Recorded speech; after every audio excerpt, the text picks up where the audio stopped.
And I opened up the Bible. It was a few days later, and it said this. I opened it up to a passage. It says, "Man's days are like grass. As the flower of the field, so he flourishes. And the wind passes over him. He is no more. And the place acknowledges him no more." And it made me angry because I sat there and I went, I know this. This is part of my problem. Because I remember my father. He was very smart, very powerful, very respected. Yet when he died, I remember the funeral. When people came to see that night, I saw men talking about their business, his best friends, some of them even laughing. You know, they were sincere, but it was like my dad died and everybody's gone on with their life. And I thought to myself, that's exactly the way it's going to be with me. It's the way it is with everybody. You're just grass. You die. And so I took the Bible and I just put it down like that quickly. And I just said, basically, thanks, God, for telling me something I already knew. But then I picked it back up again after a few minutes. And it said, "But the loving kindness of the Lord is everlasting on those who fear Him." And the everlasting is the part that just stood out to me. And so I would read some, I would listen to this guy some, and I began to kind of understand something about the gospel. And then one day I'm at the undergraduate library at the University of Texas. We're running off some oil surveys because we had this team. We competed against other teams there in the university. You know, this classroom situation in which you're these mock-up companies and you have to do all the different things from oil surveys to accounting. And so we're running off some surveys there. And one of the girls, the only girl on our team, comes up to me and she goes, "Hey, I'm having a party tomorrow night. Why don't you come?" And I had gone through that stage of partying and everything, but I had gotten to the point where I no longer partied. I just went to a bar. You know, I mean a bar, old guys, you know. I just went to a bar. I would sit there and drink myself blind. I could go for 2 weeks without talking to a person. I just didn't care anymore. And I don't even know what drove me to want to get good grades all the time. I guess it was the only reason I had to be alive. And so I looked at her and I said, "No, I'm not going to your party." And she looked at me, and all the guys that knew me were kind of looking up and kind of smiling and looking at me. While I was talking to her, I said, "I'm not going to your party." And she said, "Why?" And honestly before you, what I'm going to tell you is the truth. I looked at her. It wasn't premeditated.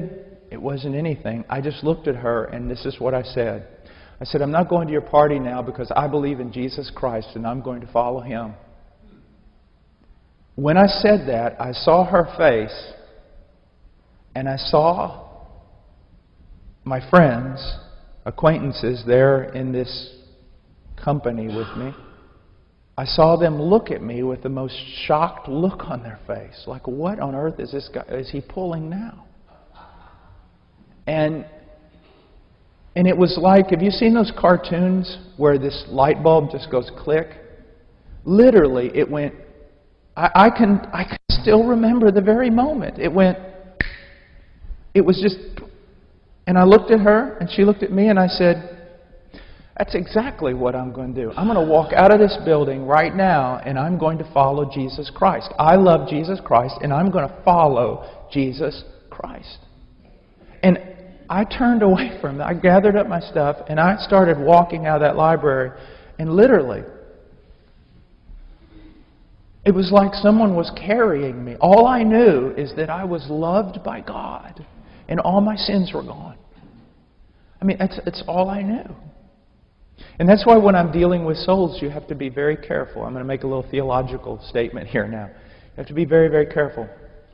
Because we are saved by repentance and by faith. But at the initial stages of conversion, that always does not manifest itself the same way. For example, I was a wicked, wicked person, but I wasn't sitting there at that moment thinking how wicked I was. This wasn't a perfect Puritan demonstration of repentance. I wasn't thinking about that. All I knew is God loved me and I was reconciled. And I couldn't even use that word, but that's what I knew. Now you say, well, there was no repentance. Yes, there was. It started manifesting itself. I mean, every day I would see more of how wicked I was, and it would break my heart more and more. So when you're dealing with souls, you have to be very, very cautious. Because I've seen people who find very little assurance because they supposedly haven't had that perfect Puritan, Reformed conversion experience, but neither did Jonathan Edwards. But in the end, what happens? Repentance starts, faith starts. I was so happy, and I went towards the library door, and I opened it up, and there was a girl coming in that later I found out had been praying for me for 6 months. Her and several others that were in the same apartment complex with me. And when I opened the door, she said, "Paul!" And I said, "Yeah?"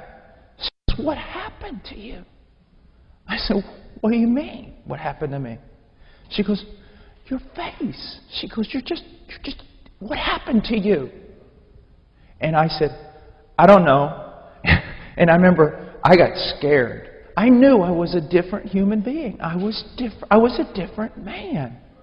And I just ran. I would run when no one would see me and walk when people were passing me by. I had to get back, and I found that guy that was in my apartment, and I said, "Mike," I said, "I'm scared." He said, "What's wrong?" I go, I'm not me anymore. I'm not me. I mean, I'm. And so he took me down to this guy who discipled him, who was the resident, the overseer, who was a Christian, Mike Martin, big Texan. And so I knock on the door, and Mike goes, "What's up?" And Mike said, "Tell him what's up," And they were both named Mike. And I said, I don't know. I believe in Jesus, and I'm not the same person that I was just an hour ago. And he goes, slaps me on the back, big Texan. He goes, "Buddy, you've been born again." That's what he said. And I said, "What is that? What does that mean?" And so for about a month and a half, it was just glorious. All I could think about was Jesus. I remember the very next day, they bought me a Ryrie Study Bible. And I had that New American Standard Ryrie Study Bible. I took it to class. And my friends were looking at me again like, "What are you pulling, Washer? What's this deal?" I said, "No, I've been born again. I'm not the same person." And I remember walking back the second day from class, and there's a big crowd out on the student mall. And this guy's sitting there kind of preaching, but he wasn't preaching. He was talking about humanism and free sex and all this different stuff, and there is no morality. And I didn't know anything. But I got so angry. I knew he was a liar. And so I just went through the crowd. It's like something just picked me up and just pushed me. And I got right up to where he is, and I said, "Sir," in a very loud voice, "you are a liar. And you're a deceiver, and you're deceiving all these people." So that was my first sermon. Not a whole lot has changed since then. For about a month, everything was really going well. Because at times when God saves a person, He will literally immerse them in grace to protect them. And then a guy walks up to me and he goes, and I told him I'm a Christian. He goes, "Well, when did you pray the prayer?" And I said, "What?" He goes, "When did you pray the prayer?" I said, "What prayer?" He goes, "The prayer." And so he sat down with me and explained to me how you have to pray and ask Jesus to come into your heart. So I'm like, I didn't do that. And then for the next couple of months, at least 6 weeks, all the misery came back.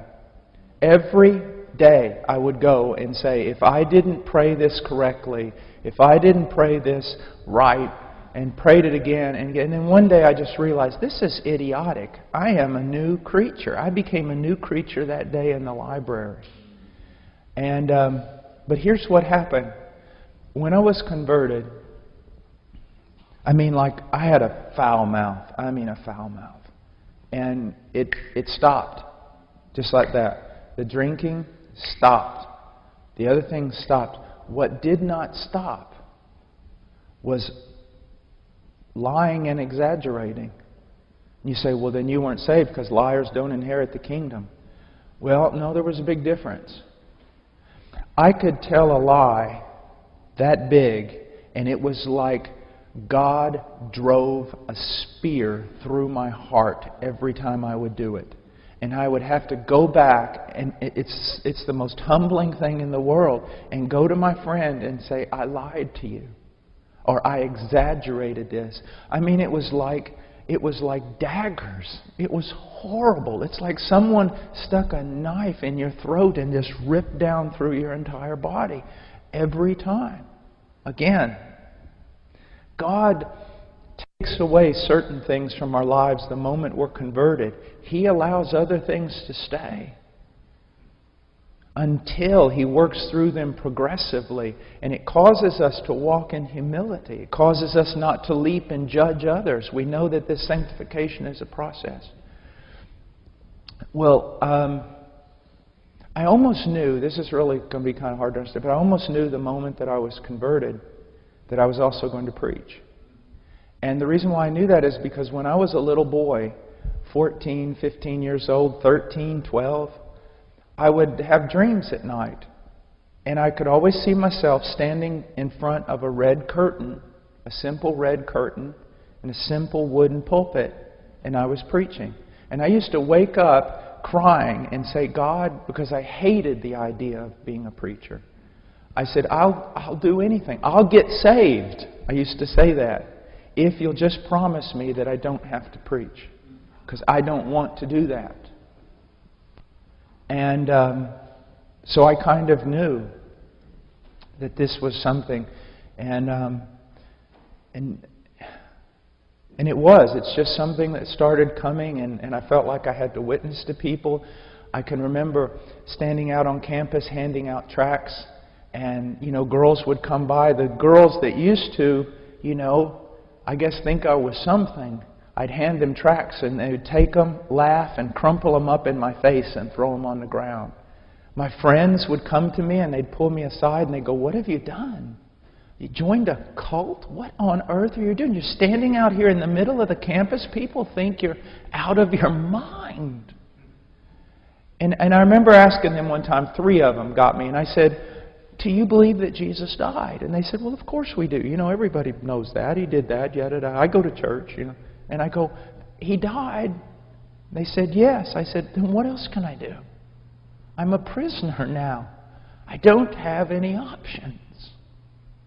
I'm His. And there were a lot of struggles and things that went on, but something that's really I want to share with you is about 3 years ago, a person was talking with me, and they said, Brother Paul, we don't want to exalt you or anything like that, but we just want to share with you, we thank you for 2 things. One, your bravery, that you will stand up and say the things you say even though men hate you. And 2, that you tell the truth. They told me that, and I didn't think much about it, and then I got in my car, and I was driving back to the church where I was attending, and I got out of my car, and all of a sudden what they said hit me. And I began to weep uncontrollably. I had to go into the church and get in my office. The reason why, I thought, look what they're saying. Courage and truth. Before I was a believer, even though I was strong, a lot of things, I was so intimidated by everybody. I think it was the reason why I lifted weights so much. I mean, I wouldn't even want to go into a Walmart and return something. I just was afraid. Somebody'd be angry or something. And then I looked back and thought, if there's one thing that set me apart in my life before Christ is I was a liar. I would lie more than any human being I've ever known. And I sit there and go, now I'm known as being courageous and telling the truth when I was the biggest coward and the biggest liar. Do you see that? Isn't that amazing? And I would still be, today, the biggest coward and the biggest liar if it were not for the grace of God. And I find it amazing that when I read the story, the life of George Mueller, he handled millions of dollars died basically with nothing but the suit he had on his back, took care of tens of thousands of orphans. His reputation was his stewardship of finances. And yet before he was converted, he was a thief who stole money from his own father, was thrown in jail for ripping people off and not paying his debts. Isn't that amazing? God takes that which is not and makes it so that it is.